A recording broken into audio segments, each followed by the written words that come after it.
Hello everyone, and welcome back to a new video. If this is your first time here, welcome to this channel. My name is Miriam. I'm so glad you're here.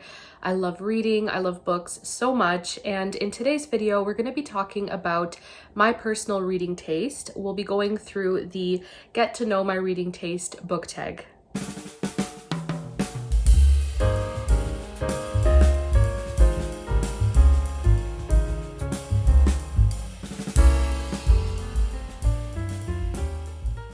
I can't remember if anyone tagged me in this tag specifically, but I did write down the questions a while ago and I've been wanting to do it for a while. I just haven't had a chance to.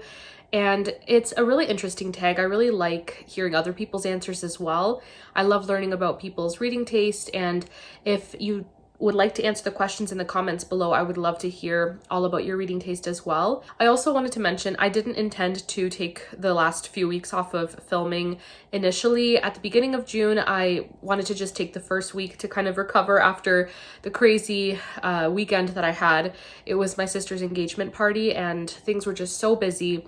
And then I wanted to film last week, but then I got sick. So my voice still doesn't sound quite back to normal yet, but I decided to film today as I'm feeling a lot better, and I just love the questions for this tag.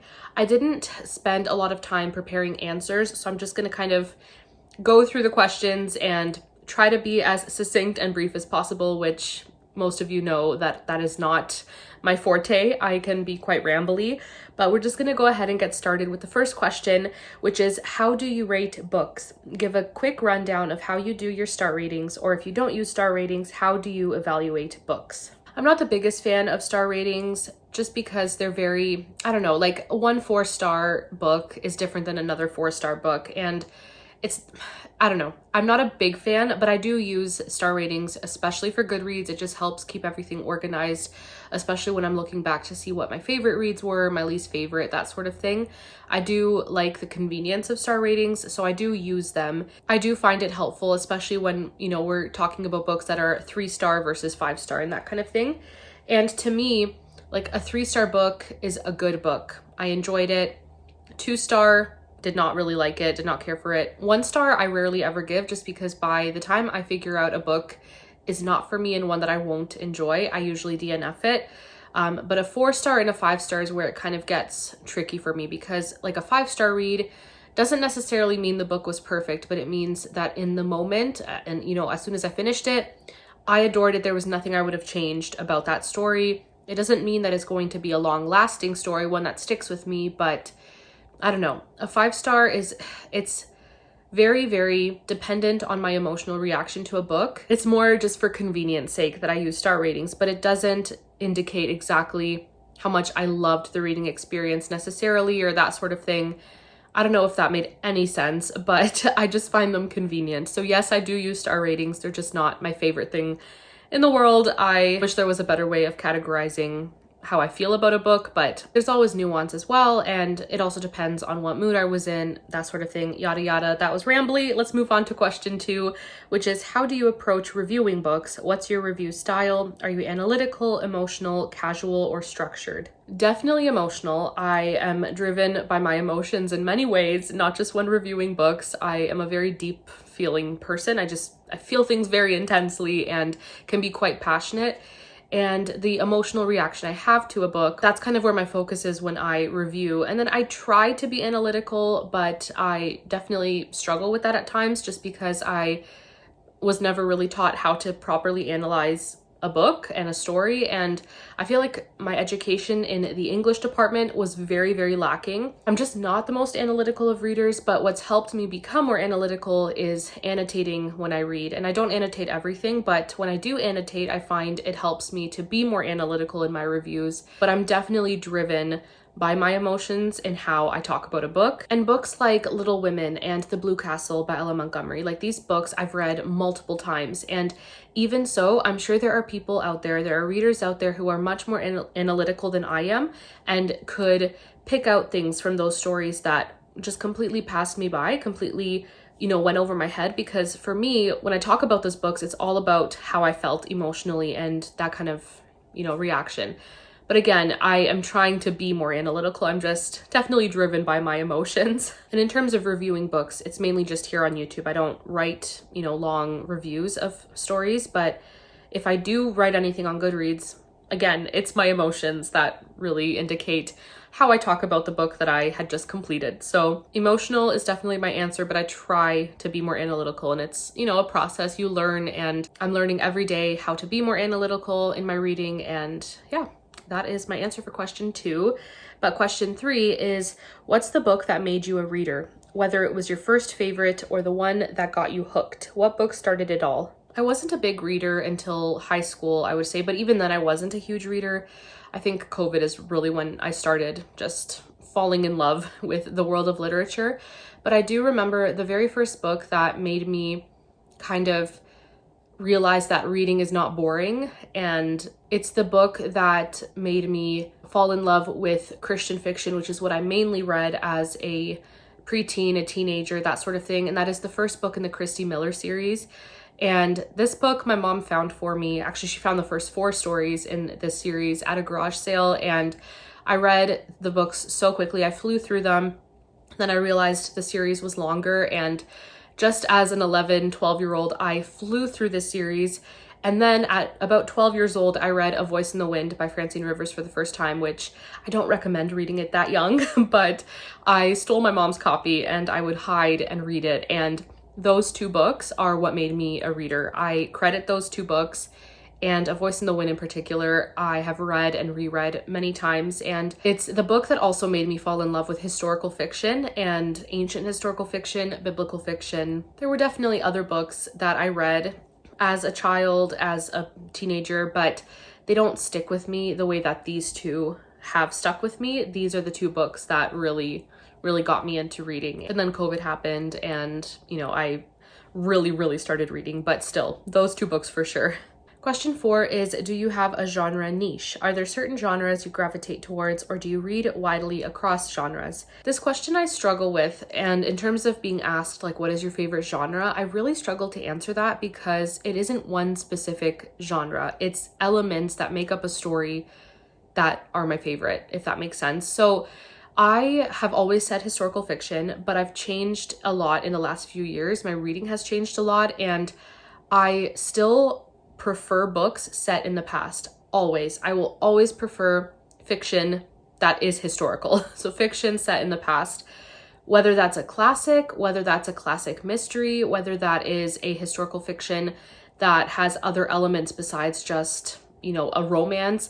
I really focus in more on what elements make up this story rather than, oh, this is historical fiction, or this is a mystery, or this is a thriller. A few years ago, I would have said Christian historical fiction was my favorite genre, but now it definitely is not. I still like it, and I still read books in that, I guess subgenre, since it is religious historical fiction. But I don't know, I prefer books that discuss certain themes. I guess domestic realism and a touch of humor and a romantic subplot sometimes, but it doesn't have to be there. I guess you could say historical fiction is still a favorite, but mixed in there are definitely classics, because I love books set in the past that deal with real human things, deep human things. Looking at human nature, family dynamics. I love reading about characters that lived in the past, but are going through the same things we go through today. So I'm still tempted to say historical fiction is my favorite genre, even though, I don't know, historical fiction is so broad. I'm definitely overcomplicating my answer, but I don't feel like it's accurate to say historical fiction is my favorite genre. I just love the past. I love reading about times gone by and places and, things that are no more, but people dealing with things we still deal with today, just in the past. But then I also love Gothic literature and historical mysteries. And I don't know, if the book is set, before the 50s, I want to read it. I'm interested, especially if it has domestic details. And that's why books like Little Women and The Blue Castle are my favorite books of all time. I don't know if that made any sense, but that is my very long-winded answer. And then question 5 is, do you generally prefer character-driven or plot-driven stories? Definitely character-driven. I do want there to be a good plot and, a good pace to the story, but character-driven all the way. I love seeing how characters face, various obstacles and just deal with internal issues and things like that. Character driven all the way. Question 6 is, what's a book you love so much that you don't care if others don't like it? The one book you love enough for everyone. Honestly, Little Women, I love so much. And if other people don't love it, that's fine, because I understand it's not for everyone, and the domestic type of story is not for everyone, and it can be a little bit sweet and, overly saccharine, but I love it. And question 7 is, what's a book you love so much that if someone doesn't like it, your reading tastes don't align?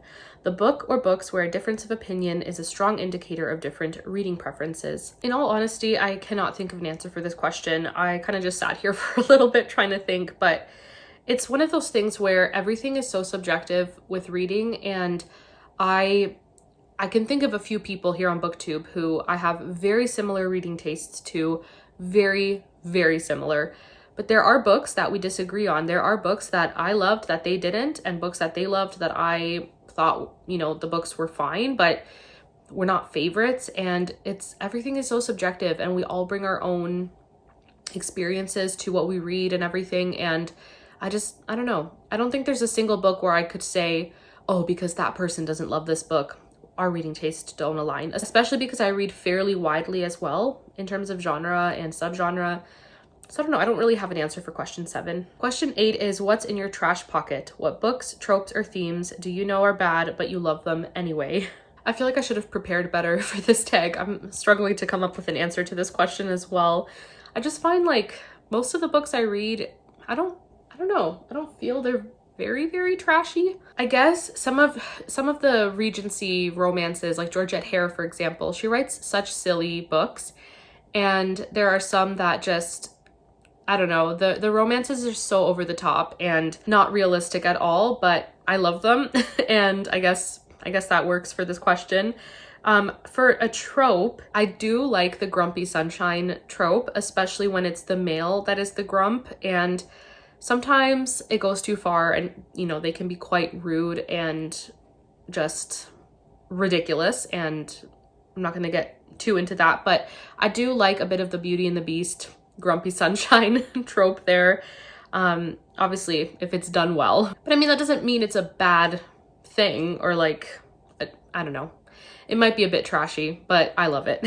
Question 9 is, do you have any deal breakers in books? Something that if present immediately turns you off from the book.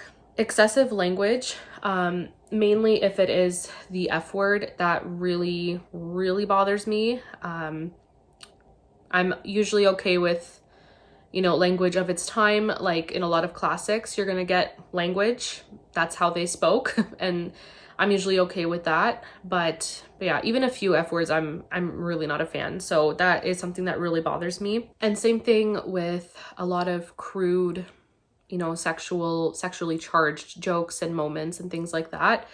That is a deal breaker for me, much more than a book that, has none of that, and then has one scene that you can easily skip over. That's just how I am as a reader. If it's something that keeps popping up over and over and over again in the book, I can't do it.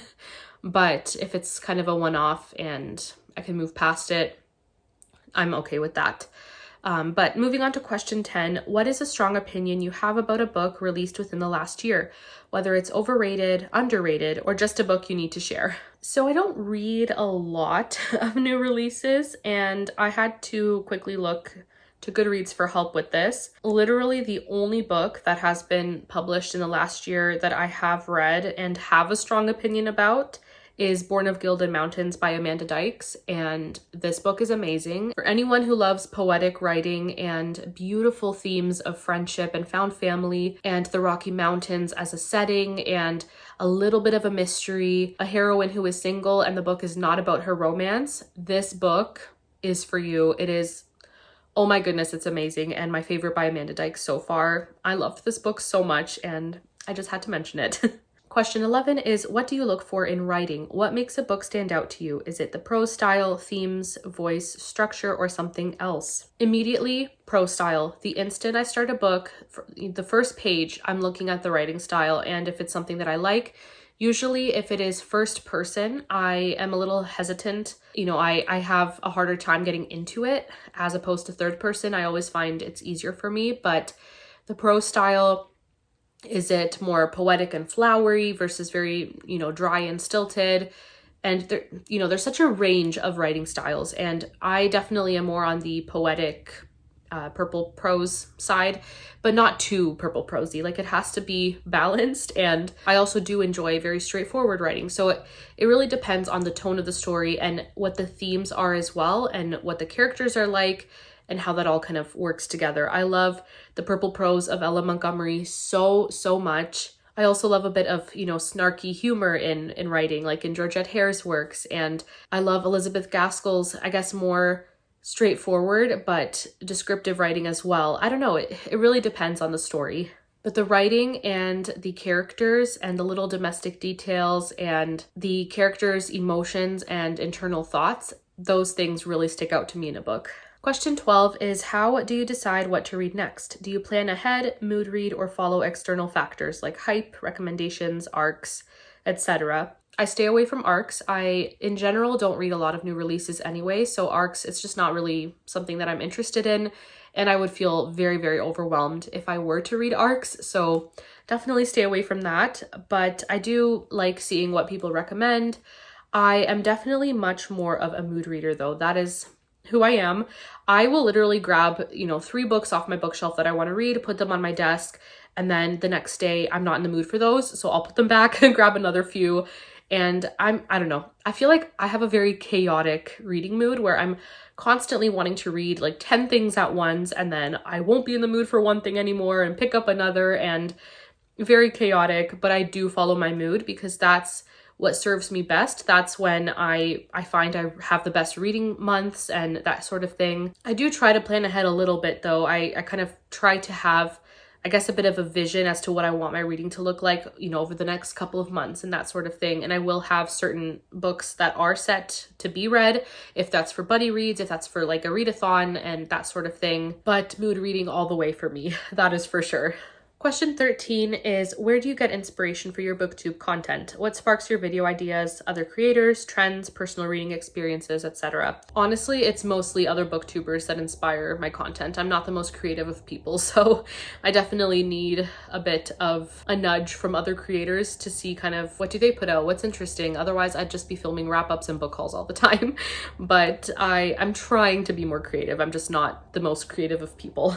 Question 14 is, if you could make any book go viral right now, what would it be? A book you think deserves more attention, and why? I'm going to go with a book I finished in May and absolutely adored, and that is Wives and Daughters by Elizabeth Gaskell.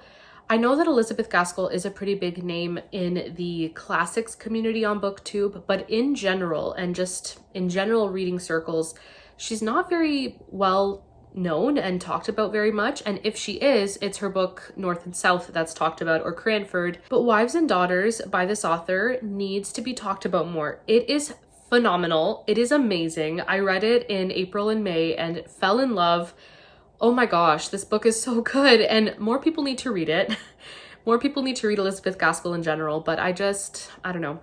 People need to read her works and talk about them more because she's amazing. She was such a great writer, and this book is fantastic. What makes this book so just amazing are the characters and the themes discussed, and we have a lot of themes of family relationships, the conventional, husband-wife, parent-child, but then also step-parent and stepchild, and just really, really interesting themes, and they're just so well done, so well explored, and also the writing is beautiful. Everything about this book is wonderful. And the last question, question 15, is, who are some booktubers with reading tastes similar to yours? Definitely Jen from Jen's Reading Life, especially in terms of classics and modern classics. We definitely have some crossover there. And from In Search of Wonder and Amy from Amy of Hearth Ridge definitely have similar reading tastes. I don't know, there are several booktubers where we have areas where our reading tastes converge, but then, we have very different reading tastes in other ways, and that is okay. I really enjoy when our reading tastes do converge, and I would definitely recommend you check out these ladies. If you have not, you probably have heard of them, but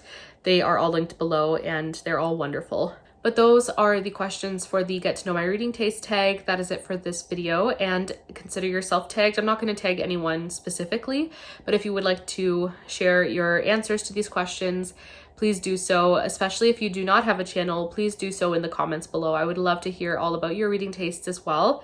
But friends, that is it for this video. Thank you so much for watching. Thank you for being here, and I'll see you in my next one. Bye.